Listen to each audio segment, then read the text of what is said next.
அஸ்ஸலாமு அலைக்கும் வரஹமத்துல்லாஹி வபரகாத்து. அல்ஹம்துலில்லாஹி ரப்பில் ஆலமீன். வஸ்ஸலாத்து வஸ்ஸலாம் அலா அஸ்ரஃபில் அம்பியாயி முர்சலீன் நபீனா முஹம்மத் வ ஆலிஹி வசாபிஹி அஜ்மயீன். அம்மாபாத். கண்ணியத்துக்குரிய எல்லாம் வல்ல அல்லாஹு ஜல்லசானு தாலாவின் நல்லடியார்களே, அன்பிக்கினிய சகோதர சகோதரிகளே, பிரமத அன்பர்களே, நண்பர்களே, உங்கள் அனைவரின் மீதும் ஏக இறைவனுடைய சாந்தியும் சமாதானமும் என்றென்றும் நிலவ பிரார்த்திப்பதோடு நான் சங்கை அப்துல் அஜீஸ். அல்லாஹ்வுடைய அருளால் அனைவரும் மிக நலமாக இருப்பீர்கள் என்று நம்புகிறேன். அல்ஹம்துலில்லாஹ். எல்லா புகழும் அல்லாஹ்வுக்கே. இது தொழுகையின் சட்டங்கள் பாகம் 7.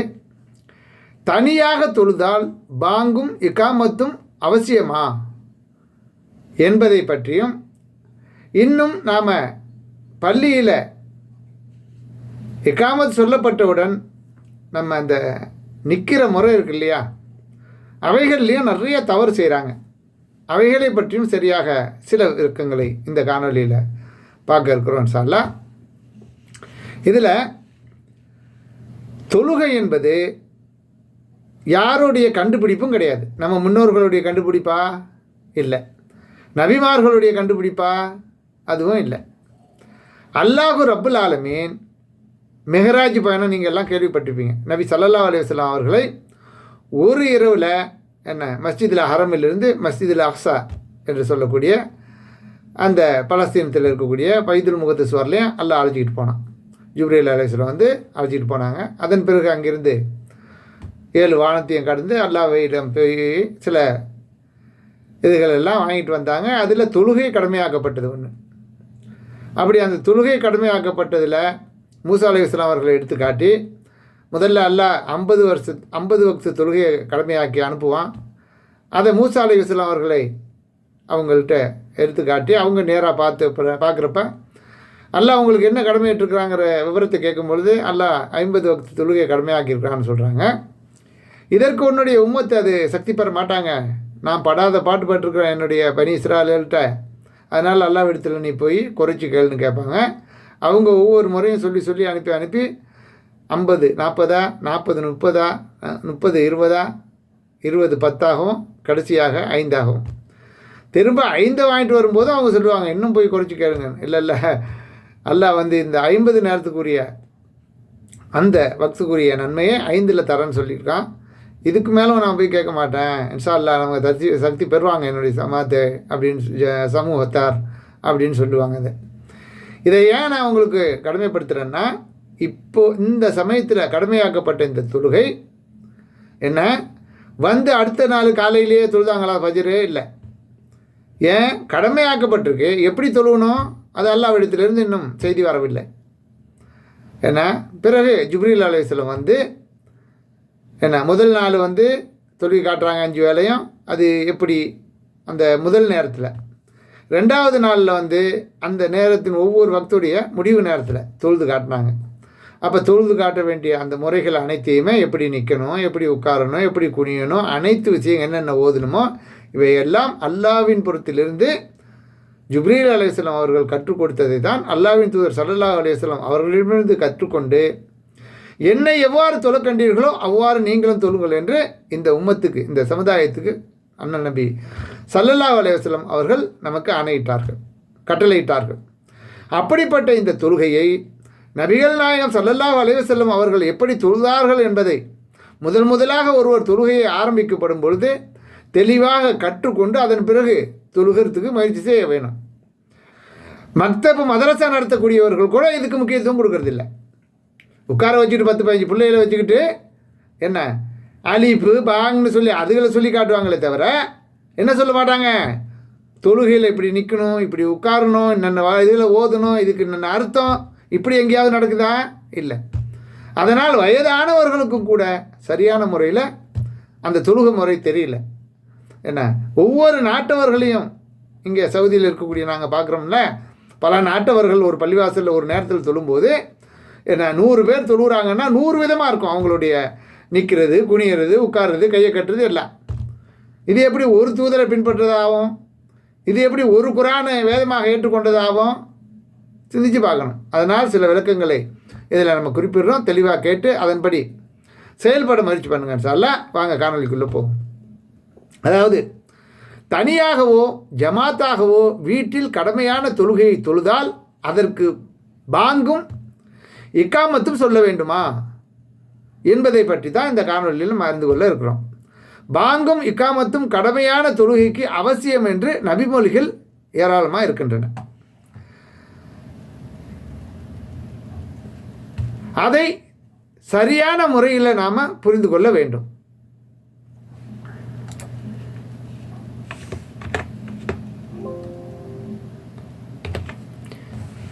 ஒரு பள்ளியில் ஜமாத் தொழுகை முடிந்த பின்னர் நாம் தாமதமாக சென்றால் அங்கே நாம் பாங்கு சொல்ல தேவையில்லை. ஏன்? பாங்கு சொல்லியாச்சு அந்த வக்துக்கு ஆல்ரெடி. அந்த தொழுகையை நம்ம தவற விட்டதுனால என்ன, அந்த பள்ளியில் முன்னரே சொல்லப்பட்ட பாங்கு நம்முடைய அந்த தொழுகைக்கு போதுமானதாக இருக்கிறது. ஜமாத்தை தவற விட்டு தாமதமாக வந்த நபித்தோழரை கண்ட நபிகள் நாயகம் ஸல்லல்லாஹு அலைஹி வஸல்லம் அவர்கள் அவருடன் இன்னொருவரை கூட்டு சேர்த்து தொழுமாறு கட்டளையிட்டார்கள். அதாவது ஜமாத்தாக தொழுங்க அப்படின்ட்டு. இப்படி நபி ஸல்லல்லாஹு அலைஹி வஸல்லம் தொழுதவரை கூட தொழுதுட்டு உட்கார்ந்துருக்காங்க. ஒருத்தர் வந்து அவங்க கண் முன்னால் தொழு வர்றாரு. அப்படி தொழ வருவருக்கு என்ன பண்ணுறாங்க, உங்கள் சகோதரருக்கு நீங்கள் ஏதாவது உதவி பண்ணுங்கள் அப்படின்னு சொல்லி போய் தொழுதவரை மீண்டும் தொழு செய்கிறாங்க. அப்போ 2 பேர் ஜமாத் ஆகிட்டப்ப அவருக்கு என்ன ஆகிடும், நன்மைகள் ஜமாத்துக்குரிய நன்மை கிடைச்சிடும். அந்த அடிப்படையில் வலியுறுத்தப்பட்ட இந்த சுன்னத்து கூட சுன்னத்துவல் ஜமாத் என்று சொல்லக்கூடிய மகா அறிஞர்கள் என்ன பண்ணுறாங்க, 2வது ஜமாத்தெலாம் நடத்தக்கூடாது, ஒரு ஜமாத்து தான். எப்படி? அல்லாஹ் தான் அவர்களுக்கு நல்ல அறிவை கொடுக்கணும். அந்த மாதிரி இருக்குது. சரியா? அந்த ஒரு செயலை பார்க்குறாங்க. இன்னொரு பாங்கு சொல்லுமாறு கட்டளையிடவில்லை. அந்த நேரத்தில் ஒன்லி இகாமத்து மட்டும் சொல்லி தொழுகையை தொடங்கிடுவாங்க 2வது ஜமாத். இதுபோல் ஒரு பகுதியில் பாங்கு சொல்லப்பட்டு விட்டால் அந்த பகுதியில் உள்ளவர்கள் தாமதமாக தொழும்போது அல்லது வீட்டில் தொழும்போது மீண்டும் பாங்கு சொல்லும் வேண்டும் என்ற அவசியம் கிடையாது. அந்த பகுதியில் பாங்கு சொல்லப்படாவிட்டால் அதை நாம் யாருமே செவியுறாவிட்டால் கடமையான தொழுகையை ஜமாத்தாக தொழுதாலும் தனியாக தொழுதாலும் பாங்கும் இக்காமத்தும் சொல்ல வேண்டும், கட்டாயமாக சொல்ல வேண்டும். இதை பற்றி நபிமொழி என்ன சொல்கிறது, நபிகள் நாயகம் ஸல்லல்லாஹு அலைஹி வஸல்லம் அவர்களிடமிருந்து திரும்பினேன். அப்போது நீங்கள் இருவரும் பயணத்தில் தொழுகை நேரம் வந்தால் பாங்கும் இக்காமத்து சொல்லுங்கள். நபி ஸல்லல்லாஹு அலைஹி வஸல்லம் அவர்களோட ஒரு பிரயாணத்தில் போயிட்டு அவங்க திரும்பும்போது இதை சொல்லி அனுப்புகிறாங்க. எப்படி? நீங்கள் இருவரும் பயணத்தில் தொழுகை நேரம் வந்தால் பாங்கும் இக்காமத்தும் சொல்லுங்கள். உங்களில் வயதில் பெரியவர் உங்களுக்கு இமாமாக நின்று தொழுவிக்கட்டும் என்று எனக்கும் என் நண்பர் ஒருவருக்கும் நபிகள் நாயகம் ஸல்லல்லாஹு அலைஹி வஸல்லம் அவர்கள் கூறினார்கள். இதை மாலிக் பின் ஹுவைரிஸ் ரலியல்லாஹு அன்ஹு அவர்கள் அறிவிக்கக்கூடிய செய்தி புகாரில் 2848வது ஹதீஸாக இடம்பெற்று. இந்த ஹதீஸுக்கு மாற்றமாக கூட நம்முடைய மக்கள் செயல்பட்டு கொண்டு இருக்கிறார்கள். என்னது புரிகிறதா? அதாவது 2 பேரும் நீங்கள் பாங்கும் இக்காமத்தும் சொல்லி தொழுவணும் அப்படின்னு சொல்லி அனுப்புகிறவங்க மேலும் என்ன சொல்கிறாங்க, உங்களில் உங்கள் 2 பேர்லையோ நீங்கள் 10 பேரோ யார் தொழுவிருந்தாலும் சரி உங்களில் வயதில் பெரியவர் உங்களுக்கு இமாமாக நின்று தொழுவிக்கட்டும்ங்கிறாங்க. இன்றைக்கி பார்த்தீங்கன்னா என்ன கூத்து சமூக வலைத்தளங்களில் நீங்கள் பார்க்கலாம். 5 வயசு பையன் நின்றுக்கிட்டு என்ன பண்ணுறான், தொழுகை நடத்துகிறான். நாளைக்கு மண்டையை போடக்கூடிய வயது முதிர்ந்தவர்கள்லாம் அவனுக்கு பின்னாடி நிற்கிறாங்க. அது ஆஹா ஓஹோ பார்த்தீங்களா அப்படின்னு புகழக்கூடிய ஒரு நிலை இருக்குது. இது அல்லாஹ்வுடைய தூதருக்கு மாற்றமாச்சே. யார் இமாமத்தா நிற்கணும்? ஒரு பள்ளிவாசலில் என்ன பண்ணிடுறோம், ஒரு ஆளை பிடிச்சி கொண்டு வந்து உட்கார வச்சு அவருக்கு சம்பளம்னு ஒன்று நியமித்து அவர் தான் இமாம், அவர் தான் தொழு வைப்பார் அப்படிங்கிற மாதிரி செய்கிறோம். சரி, அது போயிட்டு போகுது. இங்கே என்ன சொல்லப்படுது, நபி ஸல்லல்லாஹு அலைஹி வஸல்லம் என்ன சொல்கிறாங்க, உங்களில் வயதில் முதிர்ந்தவர் யார் பெரியவராக இருக்கிறாரோ அவர் தொழுக வைக்கட்டும் அப்படிங்கிறாங்க. அப்போ இந்த சுன்னத்தும் புறக்கணிக்கப்படுது. இதுவும் ஒன்று கவனத்தில் வச்சுக்கோங்க. 2வது, கூட்டு தொழுகை நடத்த வாய்ப்பு கிடைக்காமல் தனியாக தொழுதாலும் பாங்கும் இக்காமத்தும் கூறியே தொழ வேண்டும் என்பதற்கு பின்வரும் நபிமொழிகள் இவ்வாறு செய்ததை சிறப்பித்து கூறுகின்றன என்பதை பற்றி இப்போ பார்ப்போம். அதாவது அல்லாஹ்வின் தூதர் ஸல்லல்லாஹு அலைஹி வஸல்லம் அவர்கள் கூறுகிறார்கள், மக்களே, மலை பாறைகளின் உச்சியில் பாங்கு சொல்லி தொழும் ஆட்டு இடையன் ஒருவனை பார்த்து உங்கள் இரட்சகன் மகிழ்ச்சி அடைக்கிறான் என்று அல்லாஹ்வின் தூதர் சொல்கிறாங்க. அதாவது மலை உச்சியில் பாங்கு சொல்லி இக்காமத்து சொல்லி ஒரு ஆடு மேய்க்கக்கூடிய இடையன் தொழுகிறான். உங்கள் இரட்சகன் அல்லாஹ் ரப்புல் ஆலமீன் அதை கண்டு பெரும் மகிழ்ச்சி அடைகிறான். ஆகவே என் அடியானை நான் மன்னித்து விட்டேன், அவனுடைய பாவங்களை நான் மன்னித்து விட்டேன் என்றும் அல்லாஹ் கூறுகிறான் என்று நபி ஸல்லல்லாஹு அலைஹி வஸல்லம் அவர்கள் கூறிய இந்த செய்தியை உக்பா பின் ஆமீர் ரலியல்லாஹு அன்ஹு அவர்கள் அறிவிக்கிறார்கள். இது நூல் புகாரில், நூல் அபுதாவுதில் 1017வது ஹதீஸாக இது இடம்பெற்றிருக்கு. நாங்கள் ஒரு பயணத்தில் அல்லாஹ்வின் தூதர் ஸல்லல்லாஹு அலைஹி வஸல்லம் அவர்களுடன் இருந்தபோது அல்லாஹு அக்பர் அல்லாஹு அக்பர் என்று ஒருவர் சொன்னதை செவியுற்றோம். இதை செவியுற்ற நபிகள் நாயகம் ஸல்லல்லாஹு அலைஹி வஸல்லம் அவர்கள் இவர் இயற்கை மார்க்கத்தில் உள்ளார் என்றார்கள். அடுத்து அவர் அஷ்ஹது அல்லா இலாஹ இல்லல்லாஹ் என்று கூறிய போது நபி ஸல்லல்லாஹு அலைஹி வஸல்லம் அவர்கள் இவர் நரகிலிருந்து தப்பித்து விட்டார் என்றார்கள். உடனே நாங்கள் அவரிடம் விரைந்து சென்றோம். அவர் கால்நடைகளை மேய்ப்பவராக இருந்தார். தொழுகை நேரம் வந்தவுடன் அதற்காக பாங்கு கூறியுள்ளார் என்பது நாங்கள் புரிஞ்சு கொண்டோம்.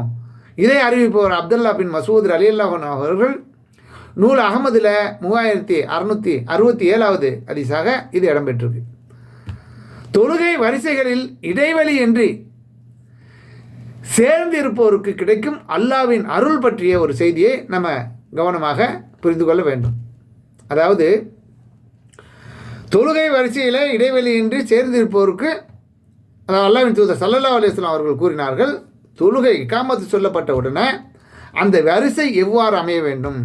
இது முதல் ஸ்டெப்பு. தொழுகையில் முதல் ஸ்டெப்பே குறை வந்தால் முற்றும் கோளாறு தானே. அதுதான் நம்முடைய மக்கள் அதிகமான பேர், நம்முடைய மக்கள் இல்லை, உலகத்தில் உள்ள எல்லாருமே அதில் கவனமே இல்லை. இதை முதல்ல நம்ம தெளிவாக புரிந்து கொள்ள வேண்டும். முதல் கோணல் முற்றும் கோணல் இல்லையா? அதனால் தெளிவாக நம்மளுடைய வரிசை எப்படி இருக்க வேண்டுங்கிறத சரியாக நம்ம அமைத்து கொள்ள வேண்டும். இதை நபி ஸல்லல்லாஹு அலைஹி வஸல்லம் சொல்லும்போது தொழுகை வரிசைகளில் இடைவெளியின்றி சேர்ந்து இருப்போருக்கு அல்லாஹ் அருள் புரிகிறான். அது மட்டுமல்ல, வானவர்கள் அவர்களுக்காக அல்லாஹ்விடம் அருளை வேண்டுகிறார்கள், பிரார்த்திக்கிறார்கள் என்று அல்லாஹ்வின் தூதர் ஸல்லல்லாஹு அலைஹி வஸல்லம் அவர்கள் கூறியதாக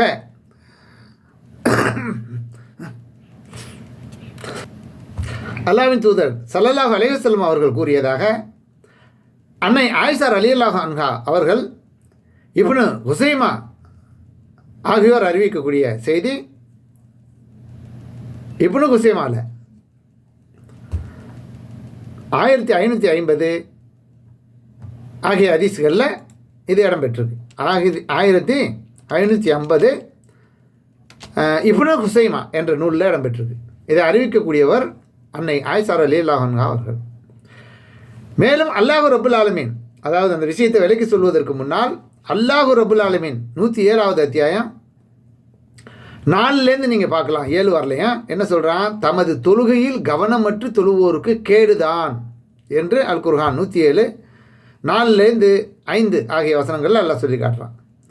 ஆக தொழுகையில் மிக கவனமாக இருக்கணும். அல்லாஹ் நமக்கு முன்னால் இருக்கிறான், அவனுக்கு முன்னால் நாம் நிற்கிறோம். அல்லாஹ் அனைத்தையும் பார்த்துப்பானா இல்லையா? அனைத்தையும் பார்த்து கொண்டு இருக்கான். நபி ஸல்லல்லாஹு அலைஹி வஸல்லம் சூரத்துல் ஃபாத்திஹா ஓதும்போது என்ன சொன்னாங்க விளக்கி? ஏற்கனவே சூரத்துல் ஃபாத்திஹா விளக்க உரையில் இதை சொல்லியிருக்கிறோம். என் அடியான் அல்ஹம்துலில்லாஹி ரப்புல் ஆலமீன் என்று சொல்லும்பொழுது அல்லாஹ் அதுக்கு பதில் கூறுகிறான். எப்படி? என் அடியான் என்னை புகழ வேண்டிய விதத்தில் புகழ்ந்து விட்டான். இப்படி ஒவ்வொரு வார்த்தைக்கும் அல்லாஹ் பதிலளிக்கிறான். அந்த அளவுக்கு அல்லாஹ் நம்மை பார்த்து கொண்டு இருக்கிறான், நம்ம என்ன செய்கிறோங்கிற கேட்டுக்கிட்டு இருக்கான் அப்படிங்கிறத விளங்கி கொண்டு தொழுகையை சரியான முறையில் அல்லாஹ்வுடைய தூதர் எப்படி தொழுது நமக்கு காட்டினார்களோ அவைகளை சரியான முறையில் அறிந்து கொண்டு தெரிந்து கொண்டு அதன்படி தொழுவதற்கு முன் வர வேண்டும். அப்படி யார் தொழலையோ அவர்களை பற்றி தான் அல்லாஹ் இந்த அத்தியாயத்தில் சொல்கிறான், தமது தொழுகையில் கவனமற்று தொழுவோருக்கு கேடுதான்.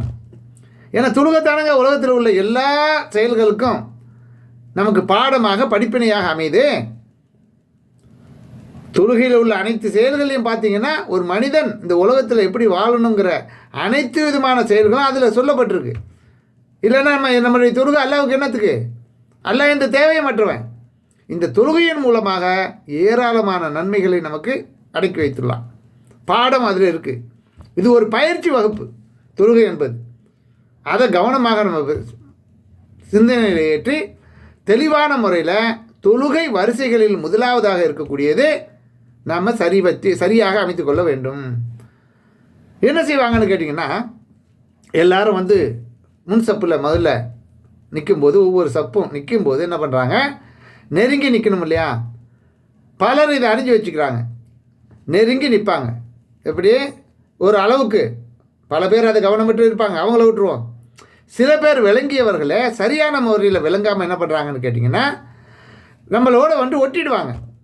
தோல் கையே ஒட்டிடும், அவருடைய கையை நம்ம கையும் ஒட்டிடும். ஆனால் அவர்களுடைய பாதங்கள் கால்கள் என்ன பண்ணணும்னு கேட்டிங்கன்னா ஒட்டாது. எனக்கு என்னென்னு அவங்க படுக்க விருப்பப்படி நிற்பாங்க. இப்படி நிற்கிறதுனால சஜிதாவுக்கு அவர் போகும்போது என்ன ஆகணும்னு கேட்டிங்கன்னா, அவருடைய கையை இப்படி கொண்டு வந்து வைக்கும் பொழுது நம்ம போய் சஜிதா பண்ணும் பொழுது அதில் இடம் கிடைக்கும், இடிக்கும்.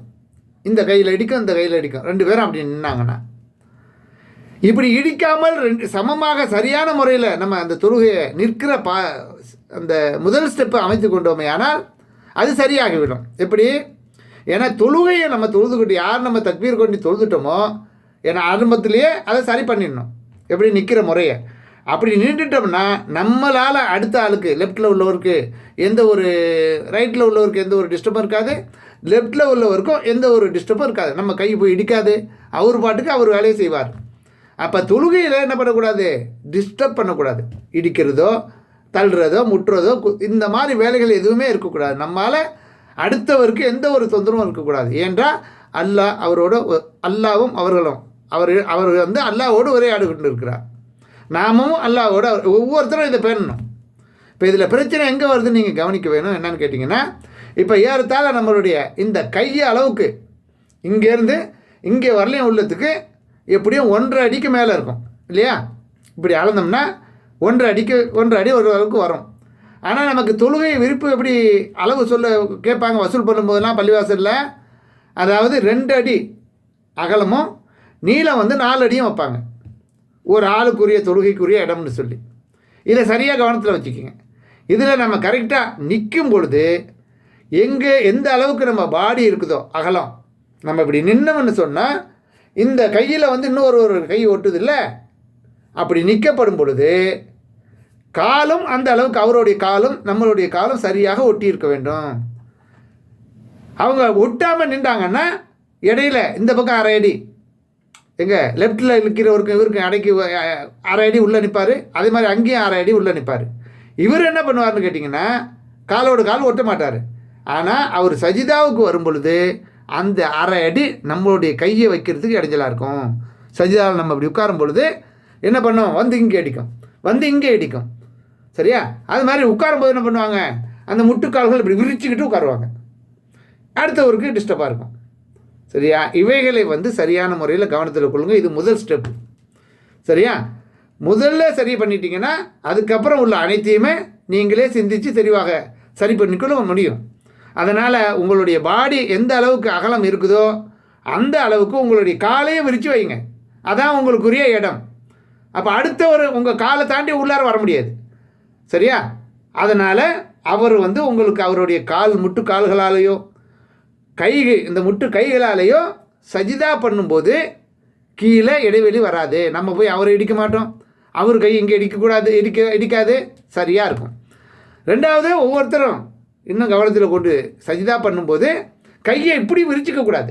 ஏன்னா உங்களுடைய கால் இருக்குது, கால் மேலே இப்படி வைக்கிறோம் இல்லையா, முட்டுக்கால் மேலே இப்படி கையை வைக்கிறோம், அதே நேர், அதான் நமக்குரிய இடம், அப்படி வைக்கணும். இந்த கையை கொண்டு இப்படி, இந்த கையை இப்படி வச்சா அடுத்தவங்களுக்கு இடைஞ்சல் ஆகிடும். அப்போ இதையும் கவனத்தில் கொண்டு நீங்கள் நிற்கிற முறையை சரியாக நின்று விட்டால் யாருக்கும் எந்த வித இடைஞ்சலும் கிடையாது. சரியா? இது ஒன்று. அடுத்தது, சலாம் கொடுக்கும்போது உட்கார்ற முறை இருக்கு இல்லையா, பாதத்தை இந்த ரைட்டுக்கு சோத்துக்காலில் அந்த நம்மளுடைய காலை குத்த வச்சு இந்த இடது காலை என்ன பண்ணுவோம், அதுக்கு உள்ளார விட்டு நம்முடைய பிண்டத்தை தரையில் வைப்போம் இல்லையா? இப்படி வைக்கும்போது என்ன பண்ணுவாங்க, அந்த சஜிதாவில் உட்கார்றவங்க கடைசியாக அந்த கடைசி வரையில் அப்படி உட்காரப்படும் போது என்ன பண்ணுவாங்கன்னா அப்படியே அந்த காலை வந்து வீசும்போது அடுத்தவன் மேலே அப்படியே அடிப்பாங்க. இந்த அறிவையும் கொஞ்சம் யூஸ் பண்ணணும். அப்போ அடுத்தவன் மேலே அடிக்கணுமா இல்லையா? அதனால் என்ன பண்ணணும், இந்த பிண்டத்தை நம்ம கீழே வைக்கும்போது நம்மளுடைய லெஃப்ட் காலை நம்ம பக்கம் கொஞ்சம் இழுத்து ரைட் சைடில் கொஞ்சம் இழுத்து அப்படி சாயணும். எந்த அளவுக்கு நம்ம சாய்வோமோ கீழே நம்ம பிண்டத்தை வைக்கும்போது அதற்குரிய அளவு நம்மளுடைய கால் முட்டி காலோட லெஃப்ட் கால் நம்முடைய பக்கம் ரைட் சைடில் வந்துருச்சுன்னா அடுத்தவங்கள போய் அவங்க மேலே உட்கார மாட்டோம், அவங்கள போய் இப்படி இடிக்க மாட்டோம். இது ரெண்டையும் கவனத்தில் சேர்த்து நீங்கள் செயல்படுத்துங்க. அந்த கவனத்தோடு செயல்பட்டீங்கன்னு ஆனால் இது மாதிரி 1000 விஷயங்கள் இருக்குது தொழுகையில், அனைத்தையும் சேர்த்து தான் எல்லாம் சொல்லி காட்டுகிறான். தமது தொழுகையில் கவனமற்று யார் தொழுகிறார்களோ அவர்களுக்கு கேடு தான், நன்மை இல்லை. இந்த கேடு இந்த உலகத்திலையும் நிறையா இருக்குது, மறுமையிலையும் இருக்குது. உதாரணத்துக்கு இந்த உலகத்தில் ஒரு ஆபத்தான இதில் ஒரு கவனமற்று நீங்கள் டிரைவிங் பண்ணிங்கன்னா என்ன ஆகும்? பிரச்சனை. ஒரு வேலை பார்க்குறீங்க கவனமற்று பண்ணால் என்ன ஆகும்? பிரச்சனை தானே. இதெல்லாம் இந்த ட்ரைனிங் இந்த தொழுகையில் இருக்குது. அதுக்கு தான் ஒவ்வொரு காரியத்தையும் கவனத்தோடு செயல்படுங்கிறான்ல. இன்றைக்கி ஃபோன் வச்ச உடனே ரோட்டில் நடக்கிறாங்க, கார் வருதான்னு பார்க்க மாட்டேங்கிறான், எதுக்கு ஆள் வருதான்னு பார்க்க மாட்டேங்கிறான், என்ன நடக்குதுன்னு கூட பார்க்க மாட்டேங்கிறான். அவன் பாட்டுக்க ஃபோனில் பார்த்துக்கிட்டே போய்கிட்டே இருக்கான். அப்போ என்ன கவனம் இது? இந்த மாதிரி ஒரு நிலை போய்கிட்டு இருக்கு. இப்படிப்பட்ட ஒரு நிலை வரக்கூடாது என்பதற்கு அனைத்து விஷயங்களுக்கும் உங்களுக்கு தெளிவாக நமக்கு ஒரு பாடம் படிப்பினையும் அது ஒரு பயிற்சி முறையாக வழங்கப்பட்டது தான் தொழுகை என்பது நினைவில் கொண்டு அனைவரும் அல்லாவும் அல்லாவுடைய தூதரும் சொல்லி தந்தபடி நம்முடைய அமல்களை அமைத்து கொள்ள வேண்டும் என்று அன்போடு கேட்டுக்கொண்டவனாக இந்த காணொலியை நிறைவு செய்கிறேன். மறந்துடுறாங்க திரும்ப என்ன போட்டு கேட்டு தெளிவாக இதிலிருந்து செய்திகளை புரிந்து கொள்ளுங்கள். லைக் பண்ணுங்கள், ஷேர் பண்ணுங்கள், மறந்துடாதீங்க. நீங்கள் சார்ந்திருக்கிற குடும்பங்களுக்கு கொண்டு செல்லுங்கள். உங்களுடைய அன்பான ஆதரவை என்னுடைய சேனலுக்கு வழங்கி உங்களுடைய மேலான கருத்துக்களையும் கமெண்டில் பதிவு செய்யுங்க. நன்றி. ஜிசாக்கல்லா ஹைரா.